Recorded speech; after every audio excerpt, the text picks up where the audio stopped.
কখনো কি এমন হয়েছে রাতের নির্জন রাস্তায় হঠাৎ মনে হয়েছে কেউ আপনার পিছনে বসে আছে, কিন্তু যখন ঘুরে তাকিয়েছেন সেখানে কেউ ছিল না?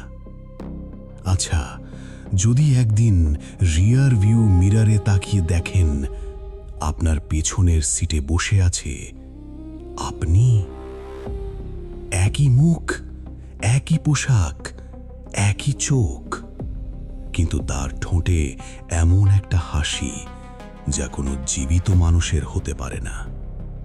আর যদি সে আপনাকে বলে, তুমি বাড়ি ফিরছো কেন? তুমি তো অনেক আগেই মারা গেছো। আজকের গল্পটি শুধু একটি ভৌতিক ঘটনা নয়, এটি এমন একজন মানুষের গল্প যে এক রাতে নিজেরই আরেকটি সংস্করণের মুখোমুখি হয়েছিল, আর তারপর থেকে তার জীবন আর কখনো স্বাভাবিক হয়নি।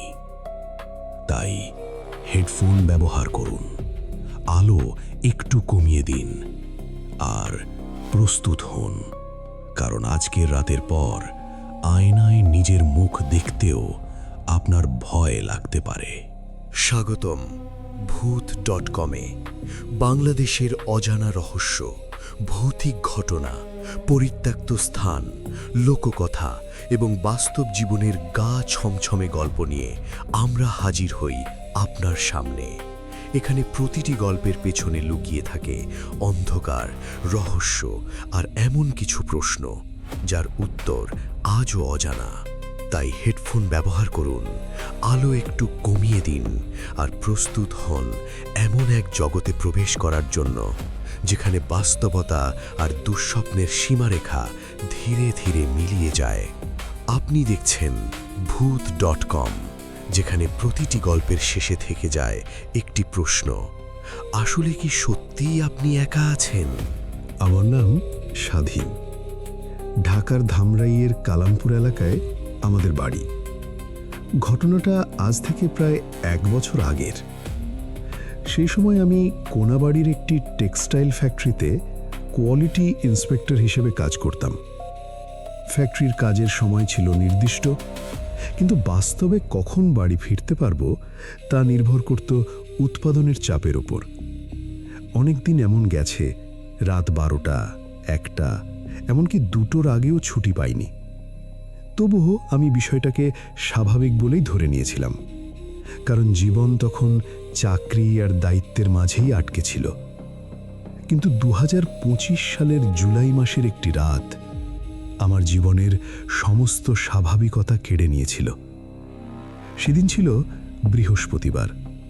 সারাদিন আকাশে ভারী মেঘ ছিল। সন্ধ্যের পর কয়েকবার বৃষ্টি হলেও রাত বাড়ার সাথে সাথে বৃষ্টি থেমে যায়, কিন্তু বাতাসে রয়ে যায় ভেজা মাটির গন্ধ। ফ্যাক্টরিতে বড় একটি শিপমেন্টের কাজ চলছিল।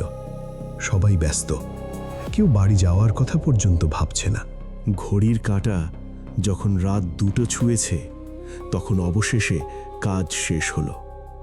ক্লান্ত শরীর নিয়ে আমি ফ্যাক্টরির গেট থেকে বাইক বের করলাম। গার্ডকে বিদায় জানিয়ে রওনা দিলাম বাড়ির উদ্দেশ্যে। শুরুতে সবকিছু স্বাভাবিকই ছিল। রাস্তার লাইট জ্বলছিল, দূরে দূরে ট্রাক চলছিল, মাঝে মাঝে কয়েকটা কুকুর রাস্তা পার হচ্ছিল। কিন্তু নবীননগর পার হওয়ার পর যখন কালামপুরের ভেতরের রাস্তা ধরলাম, তখনই প্রথম অস্বস্তিটা শুরু হয়। রাস্তাটা আমি খুব ভালো চিনতাম, তবুও সেদিন মনে হচ্ছিল আমি যেন কোনো অপরিচিত জায়গায় ঢুকে পড়েছি। রাস্তার দুই পাশে অন্ধকার, দূরে ধানের জমি, তারও ওপারে কালো ছায়ার মতো দাঁড়িয়ে থাকা গাছ। মনে হচ্ছিল পুরো পৃথিবীতে আমি ছাড়া আর কেউ নেই। হঠাৎ লক্ষ্য করলাম চারপাশে কোনো শব্দ নেই, একেবারেই নেই। না ঝিঝি পোকার ডাক, না কুকুরের ঘেউ ঘেউ, না বাতাসের শব্দ, কিছুই না। শুধু আমার বাইকের ইঞ্জিনের আওয়াজ, আর সেই আওয়াজও যেন অস্বাভাবিকভাবে দূর থেকে ভেসে আসছে। আমি ব্যাপারটা ঝেড়ে ফেলতে চাইলাম। নিজেকে বললাম, অতিরিক্ত ক্লান্তির কারণে এমন লাগছে, কিন্তু ঠিক তখনই আমার শরীর দিয়ে কাঁপুনি নেমে গেল, কারণ আমি অনুভব করলাম আমার পেছনের সিটে যেন কেউ বসেছে। বাইকটা আচমকা ভারী হয়ে গেল, যেন অতিরিক্ত একজন যাত্রী উঠে বসেছে। আমি দ্রুত রিয়ার ভিউ মিররে তাকালাম। খালি, একদম খালি, কেউ নেই।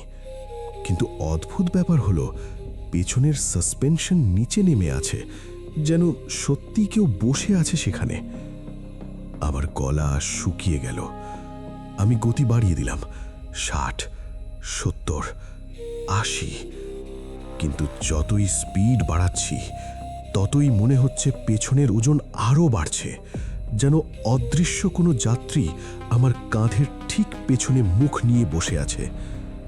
আর তারপর আমি প্রথমবার সেই গন্ধটা পেলাম, পচা, ভেজা, পুরনো কবরের মাটির মতো একটা গন্ধ। গন্ধটা আসছিল আমার ঠিক পেছন থেকে। আমি সাহস করে আরেকবার মিররে তাকালাম, এবং সেই মুহূর্তে আমার বুকের ভেতরটা হিম হয়ে গেল। কারণ মিররের ভেতর 1 সেকেন্ডের জন্য আমি স্পষ্ট দেখলাম পেছনের সিটে কেউ বসে আছে। একজন মানুষ, মাথা নিচু করে, অন্ধকারে মুখ দেখা যাচ্ছে না, কিন্তু তার চোখ দুটো ধীরে ধীরে আমার দিকে উঠতে শুরু করেছে। আর তখনই আমার বাইকের হেডলাইট একবার ঝিলিক দিয়ে সম্পূর্ণ নিভে গেল, চারপাশ ডুবে গেল অন্ধকারে। এবং আমি বুঝতেও পারিনি আমার জীবনের সবচেয়ে ভয়ঙ্কর রাতটা মাত্র শুরু হয়েছে। হেডলাইট নিভে যাওয়ার সাথে সাথেই চারপাশ যেন অন্ধকারের সমুদ্রে ডুবে গেল।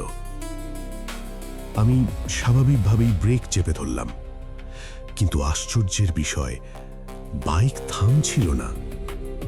মনে হচ্ছিল কেউ যেন পিছন থেকে বাইকটাকে ঠেলে সামনে নিয়ে যাচ্ছে। আমার হাত তখন কাঁপছে, বুকের ভেতর ধুকপুক শব্দটা স্পষ্ট শুনতে পাচ্ছে।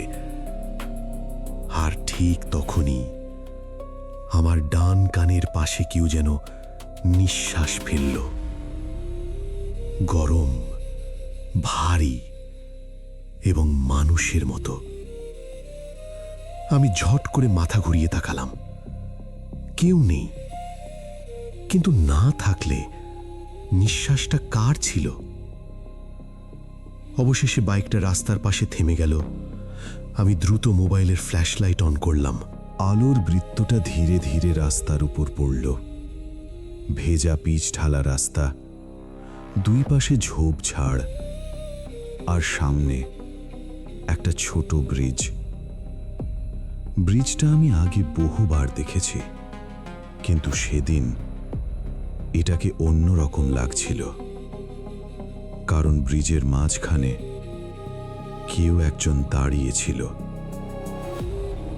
একদম স্থির, একদম নড়াচড়াহীন। আমি ভাবলাম হয়তো কোনো পথচারী, হয়তো কোনো পাগল, হয়তো কোনো মাদকাসক্ত। কিন্তু লোকটা ধীরে ধীরে মাথা তুলতেই আমার শরীর ঠান্ডা হয়ে গেল।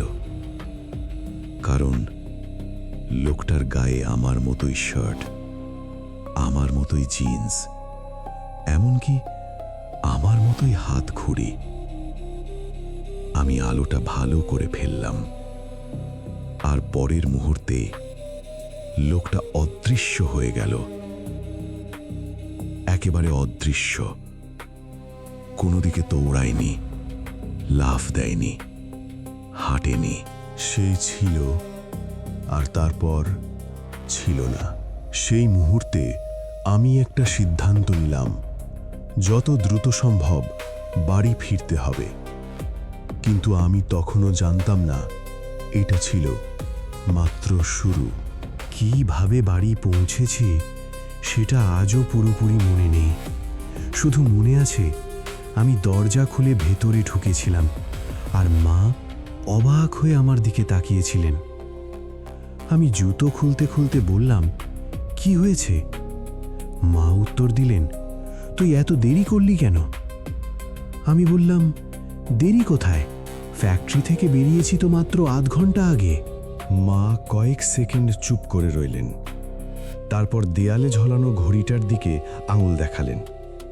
সময় তখন রাত 3:45।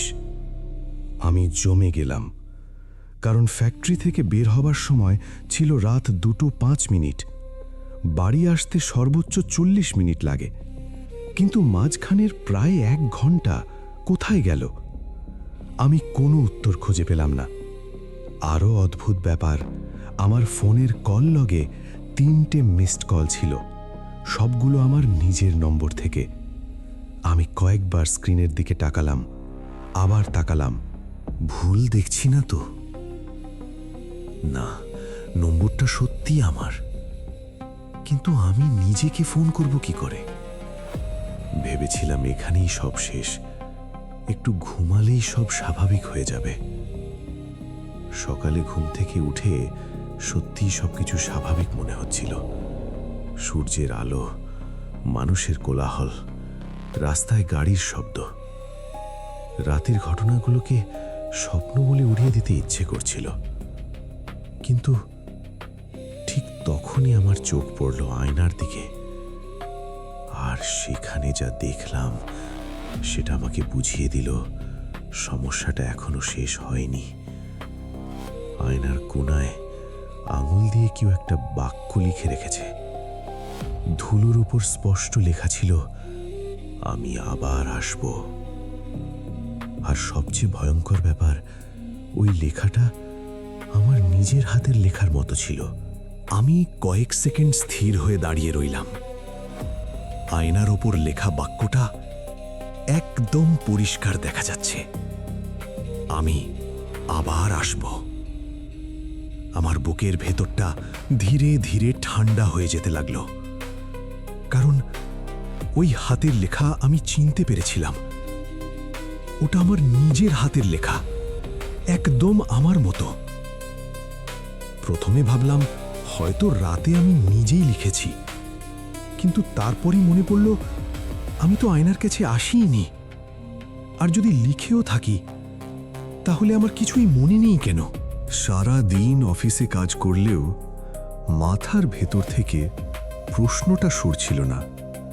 হারিয়ে যাওয়ার সময় নিজের নম্বর থেকে ফোন, ব্রিজের উপর দাঁড়িয়ে থাকা সেই মানুষটা, আর আয়নায় লেখাটা, সবকিছু যেন একটা অদৃশ্য সুতোয় বাঁধা। কিন্তু সেই সুতোর অন্য প্রান্তটা কোথায় সেটা আমি জানতাম না। আর ঠিক সেদিন রাতেই আমি প্রথমবার এমন একটা ঘটনা দেখলাম যেটা ব্যাখ্যা করার মতো কোনো যুক্তি আমার কাছে ছিল না।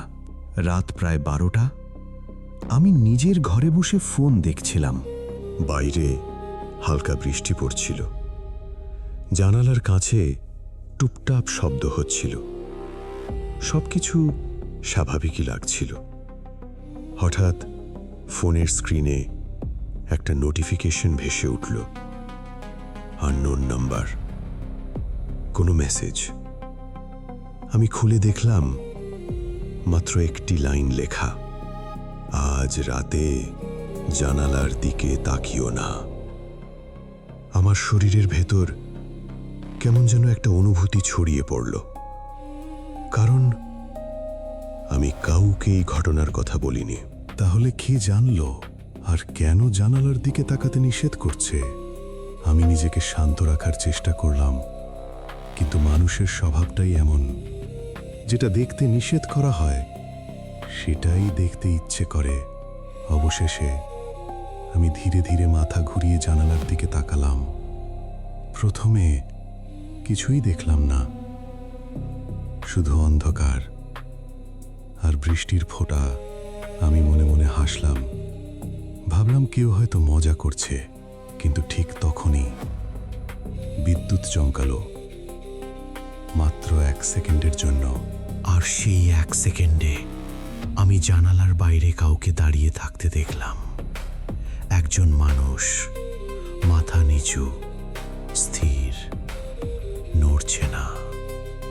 আমি তাড়াতাড়ি উঠে জানালার কাছে গেলাম, কিন্তু আবার বাইরে তাকিয়ে দেখলাম কেউ নেই, একদম কেউ নেই। মনে হলো হয়তো চোখের ভুল, কিন্তু তখনও আমি জানতাম না সবচেয়ে ভয়ঙ্কর ব্যাপারটা এখনো বাকি ছিল। কারণ জানালার কাঁচে ভেতরের প্রতিফলনে আমি নিজের পিছনে আরেকজনকে দাঁড়িয়ে থাকতে দেখেছিলাম। আর আমি ঘুরে তাকানোর আগেই সেটা অদৃশ্য হয়ে যায়। পরদিন সকালে আমি সিদ্ধান্ত নিলাম বিষয়টা খতিয়ে দেখব। সবকিছু কল্পনা বলে উড়িয়ে দিলে চলবে না, কারণ ঘটনাগুলো দিন দিন বাড়ছিল। আমি সেই ব্রিজটার ব্যাপারে খোঁজ নেওয়া শুরু করলাম। প্রথমে স্থানীয় কয়েকজন বয়স্ক মানুষের সাথে কথা বললাম। কেউ কিছু বলতে চাইল না, কেউ বিষয়টা এড়িয়ে গেল, কেউ শুধু বলল ওই জায়গাটা ভালো না, এর বেশি কিছু না। কিন্তু একজন বৃদ্ধ অনেকক্ষণ চুপ থাকার পর একটা অদ্ভুত কথা বললেন। রাতে যদি নিজের মতো কাউকে দেখো, তার সাথে কথা বলবা না, কখনো না। আমি হতভম্ব হয়ে গেলাম, কারণ আমি তাকে কিছুই বলিনি। তাহলে উনি জানলেন কিভাবে? বৃদ্ধ লোকটা এরপর আর কোনো প্রশ্নের উত্তর দিলেন না, শুধু চলে গেলেন। কিন্তু তার কথাটা মাথা থেকে বেরোলো না। সেদিন সন্ধ্যায় আমি এলাকার পুরনো লাইব্রেরিতে গেলাম। সেখানে স্থানীয় কিছু পুরনো সংবাদপত্র সংরক্ষণ করা ছিল। ঘণ্টাখানিক খোঁজার পর একটা খবর আমার চোখে পড়ল। তারিখ জুলাই 2004, ঠিক 21 বছর আগে। খবরটা ছিল একটা সড়ক দুর্ঘটনা নিয়ে। একজন যুবক গভীর রাতে বাইক দুর্ঘটনায় মারা যায়। ঘটনাস্থল সেই একই ব্রিজ। আমি ছবিটার দিকে তাকালাম আর আমার বুকের ভেতরটা কেঁপে উঠল, কারণ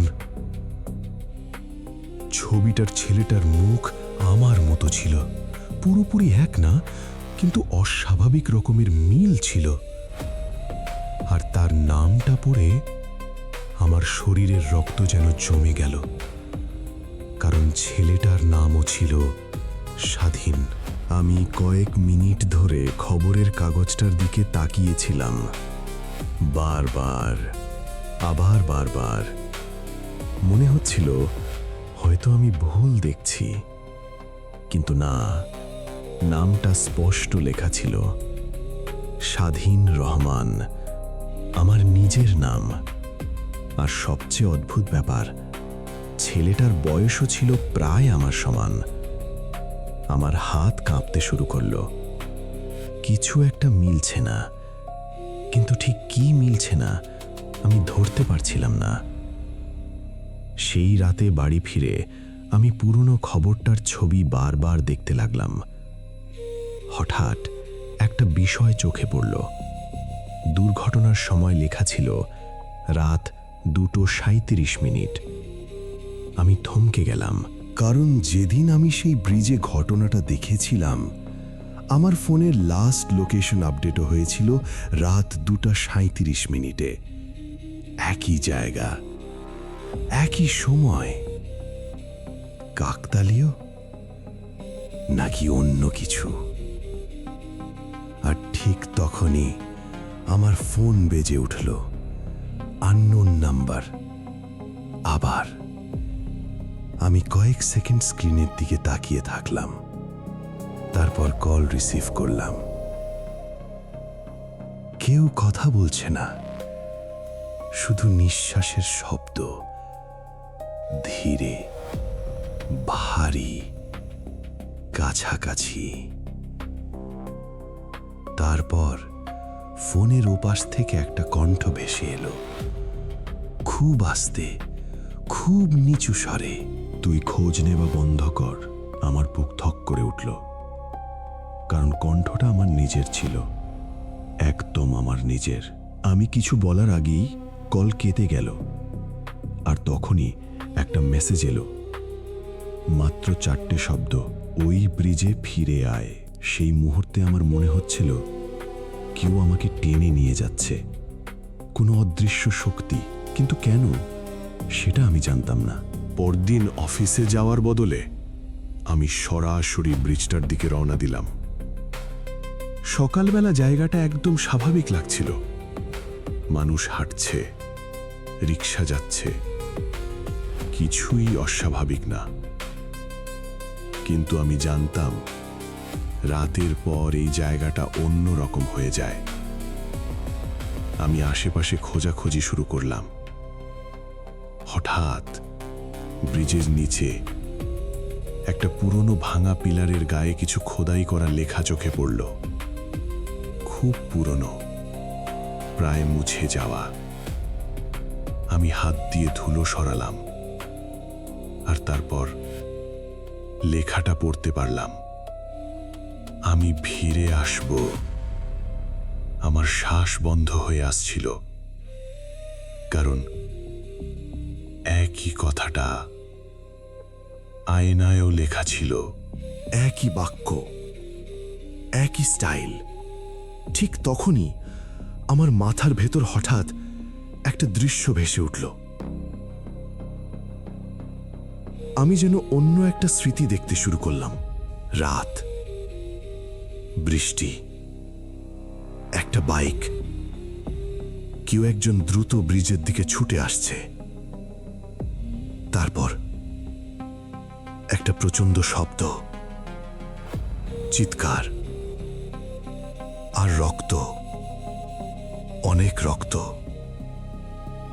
আমি মাথা চেপে বসে পড়লাম, কারণ স্মৃতিটা আমার মনে হচ্ছিল আমার না, যেন অন্য কারো স্মৃতি আমার মাথার ভেতরে ঢুকে পড়েছে। কিন্তু সবচেয়ে ভয়ঙ্কর ব্যাপারটা তখনও আসেনি। সেদিন সন্ধ্যায় আমি বাসায় ফিরে আমার পুরনো ফ্যামিলি অ্যালবাম বের করলাম। কেন জানি না, হঠাৎ ইচ্ছে হলো। পাতা উল্টাতে উল্টাতে একটা ছবি দেখে আমার হাত থেমে গেল। ছবিটা ছিল আমার ছোটবেলার। আমার বয়স তখন হয়তো 7 বা 8। ছবির পিছনে দাঁড়িয়েছিলেন বাবা, আর বাবার পাশে আর একটা ছেলে, আমার সমবয়সী। আমি ছবিটার দিকে ঝুঁকে গেলাম, কারণ ছেলেটার মুখটা হুবহু আমার মতো। একই চোখ, একই চেহারা, একই হাসি। কিন্তু আমি তাকে চিনতে পারলাম না। আমি জীবনে কখনো তাকে দেখিনি। আর ছবির পেছনে কালো কালি দিয়ে একটা নাম লেখা ছিল। নামটা পড়ে আমার হাত থেকে অ্যালবামটা মাটিতে পড়ে গেল। নাম লেখা ছিল স্বাধীন, আর তার নিচে ছোট করে লেখা মৃত। আমি কয়েক সেকেন্ড অ্যালবামটার দিকে তাকিয়ে রইলাম, তারপর আবার ছবিটার দিকে। না, আমি ভুল দেখছি না। ছবির ভেতরে সত্যি 2 জন শিশু দাঁড়িয়ে আছে, আর দুজনের চেহারাই প্রায় একই। একজন আমি, আর একজন যাকে আমি কখনো দেখিনি। কিন্তু ছবির নিচে লেখা স্বাধীন, মৃত। আমার হাত ঠান্ডা হয়ে যাচ্ছিল, সারা শরীরে কাঁটা দিচ্ছিল, কারণ আমার তো কোনো যমজ ভাই ছিল না। কমপক্ষে আমি কখনো শুনিনি। সেই রাতেই আমি মায়ের ঘরে গেলাম, অ্যালবামটা তার সামনে রাখলাম, আর জিজ্ঞেস করলাম, মা, এই ছেলেটাকে? মা ছবিটার দিকে তাকিয়ে রইলেন কয়েক সেকেন্ড, তারপর তার মুখের রং বদলে গেল। আমি প্রথমবার মায়ের চোখে ভয় দেখলাম, সত্যিকারের ভয়। তিনি তাড়াতাড়ি অ্যালবামটা বন্ধ করে দিলেন আর বললেন, এই ছবি তুই কোথায় পেলি? আমি হতভম্ব হয়ে গেলাম, কারণ মা কখনো এভাবে কথা বলেন না। আমি আবার প্রশ্ন করলাম, ছেলেটা কে আর তার নামও স্বাধীন কেন? মা কিছুক্ষণ চুপ করে থাকলেন, তারপর ধীরে ধীরে বললেন, তোর জন্মের আগে আর একটা সন্তান ছিল। আমার বুক ধক করে উঠল। ছেলেটার নামও স্বাধীন ছিল, কিন্তু সে বাঁচেনি। ঘরটা হঠাৎ অস্বাভাবিক ঠান্ডা লাগতে শুরু করলো। আমি মায়ের দিকে তাকিয়ে রইলাম, কিন্তু তখনও সবচেয়ে গুরুত্বপূর্ণ কথাটা বলা হয়নি। আর পরের কথাটা শুনে আমার পৃথিবীটাই বদলে গেল। মা বললেন, সে জন্মের পরে মারা যায়নি, সে মারা গিয়েছিল তোর জন্মের ঠিক 1 বছর আগে। আমি কিছুই বুঝতে পারছিলাম না। একই নাম, একই চেহারা, একই বয়স, এটা কিভাবে সম্ভব? সেই রাতে আমার আর ঘুম আসেনি। বারবার মনে হচ্ছিল কেউ আমাকে দেখছে, কেউ আমার ঘরের ভেতরে আছে, কিন্তু তাকালেই কেউ নেই। রাত প্রায় 2:30। হঠাৎ আমার ফোনে একটা নতুন মেসেজ এলো, আননোন নাম্বার।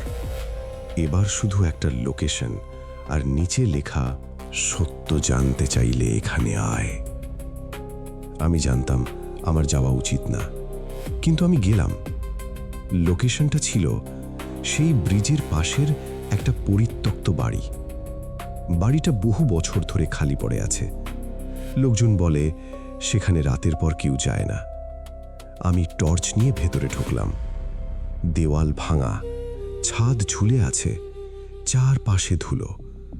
কিন্তু বাড়ির শেষ ঘরে ঢুকতেই আমি থেমে গেলাম, কারণ মেঝেতে একটা পুরনো কাঠে বাক্স পড়েছিল, আর তার উপর লেখা স্বাধীন। আমার হাত কাঁপছিল।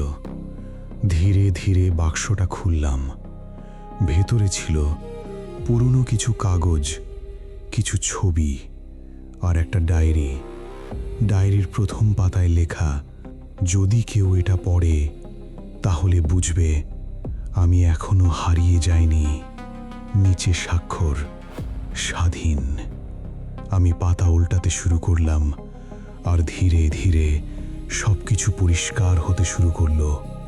কিন্তু তখনও আমি জানতাম না শেষ সত্যটা কতটা ভয়ঙ্কর। ডায়েরির শেষ পাতায় পৌঁছে আমার নিঃশ্বাস বন্ধ হয়ে গেল, কারণ সেখানে লেখা ছিল, আমি মারা যাইনি, আমি আটকে গেছি, আর সে আমার জায়গা নিয়ে নিয়েছে। আমার হাত থেকে ডায়েরিটা পড়ে গেল।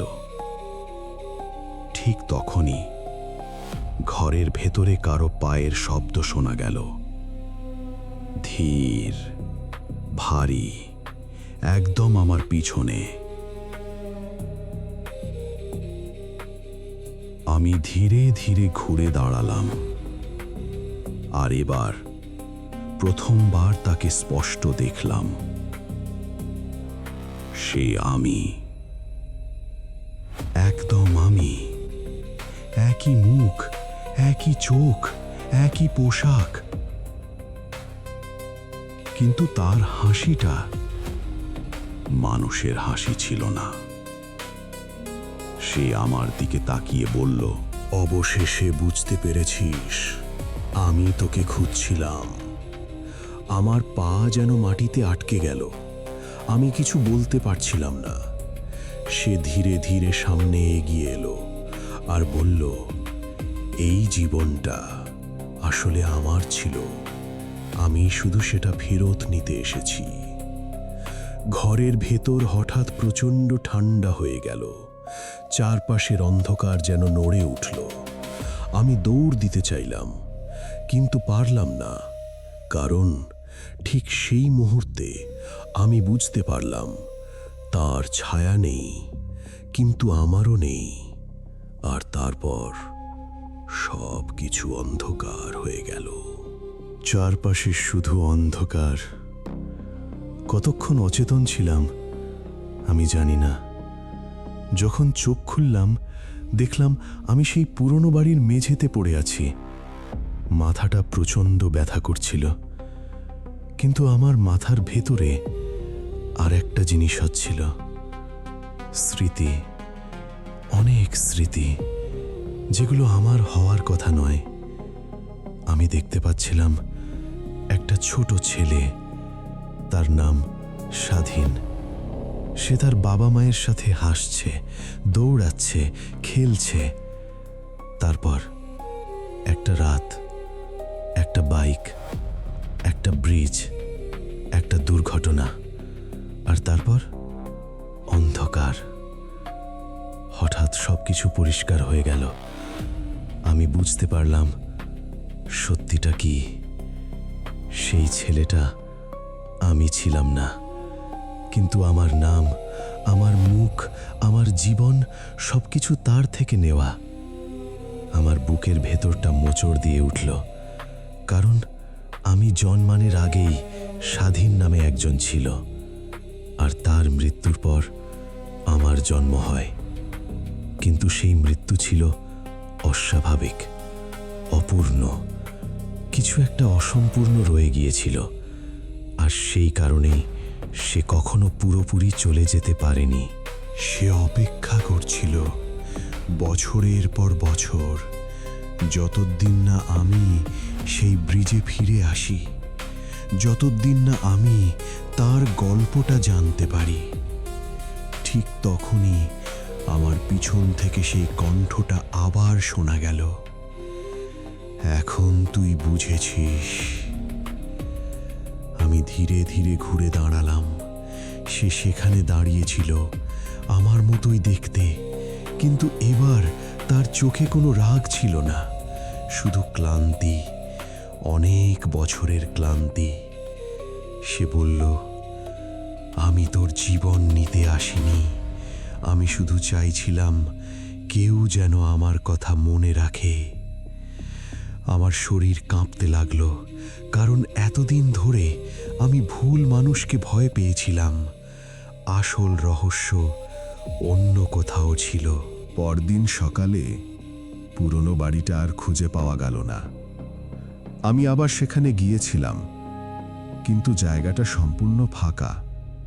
কোনো বাড়ি নেই, কোনো ঘর নেই, কোনো বাক্স নেই, যেন কিছুই কখনো ছিল না। পুলিশকে বলেছিলাম, তারা বিশ্বাস করেনি। বন্ধুদের বলেছিলাম, তারা হেসেছিল। ধীরে ধীরে জীবন আবার স্বাভাবিক হতে শুরু করলো, অন্তত আমি তাই ভেবেছিলাম। প্রায় 3 মাস পরে একটা অদ্ভুত ঘটনা ঘটল। আমার পুরনো ফোনটা হঠাৎ চালু হয়ে গেল, যে ফোনটা অনেক আগেই নষ্ট হয়ে গিয়েছিল। স্ক্রিনে একটা নতুন অডিও ফাইল দেখা যাচ্ছিল। তারিখ সেই রাতের, যেদিন আমি ব্রিজে গিয়েছিলাম। আমি কাপা হাতে ফাইলটা চালু করলাম। প্রথমে শুধু বাতাসের শব্দ, তারপর আমার নিজের কণ্ঠ। আমি বলছি, হ্যালো, কেউ আছেন? তারপর কয়েক সেকেন্ড নীরবতা। এরপর আরেকটা কণ্ঠ, খুব নিচু, খুব বিকৃত, কিন্তু স্পষ্ট। আমি চলে যাচ্ছি, এবার তুই বাঁচ। তারপর অডিও শেষ। আমি দীর্ঘ সময় ফোনটার দিকে তাকিয়েছিলাম। মনে হচ্ছিল সবকিছু শেষ, অবশেষে শেষ। কিন্তু সেই রাতেই ঘটল শেষ ঘটনা। রাত 3:37। হঠাৎ আমার ফোন বেজে উঠল, আননোন নাম্বার। আমি ধরলাম না। কয়েক সেকেন্ড পর আবার কল, আবার। অবশেষে আমি রিসিভ করলাম। ওপাশে কেউ কথা বলছে না, শুধু শ্বাসের শব্দ, ধীরে, ভারী, অস্বাভাবিক। তারপর একটা শিশু কণ্ঠ শোনা গেল, একটা কণ্ঠ যা আমি আগে কখনো শুনিনি।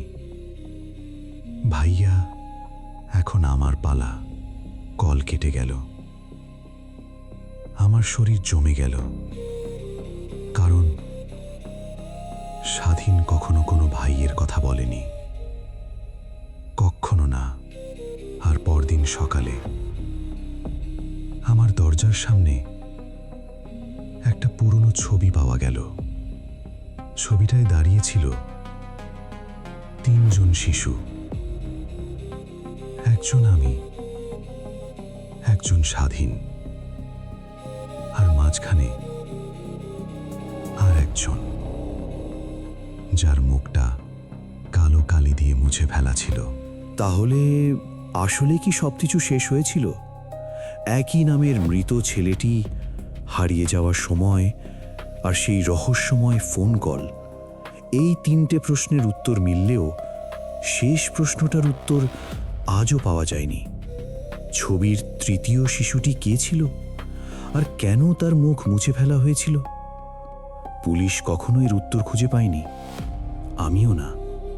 কিন্তু যদি কোনোদিন রাতের নির্জন রাস্তায় আপনার ফোনে আননোন নাম্বার থেকে কল আসে, তাহলে হয়তো দ্বিতীয়বার রিসিভ করার আগে একবার ভেবে নেবেন, কারণ সব কণ্ঠ জীবিত মানুষের হয় না। আপনি দেখছিলেন ভূত.com, যেখানে প্রতিটি গল্পের শেষে থেকে যায় একটি প্রশ্ন: আসলে কি সত্যি আপনি একা আছেন?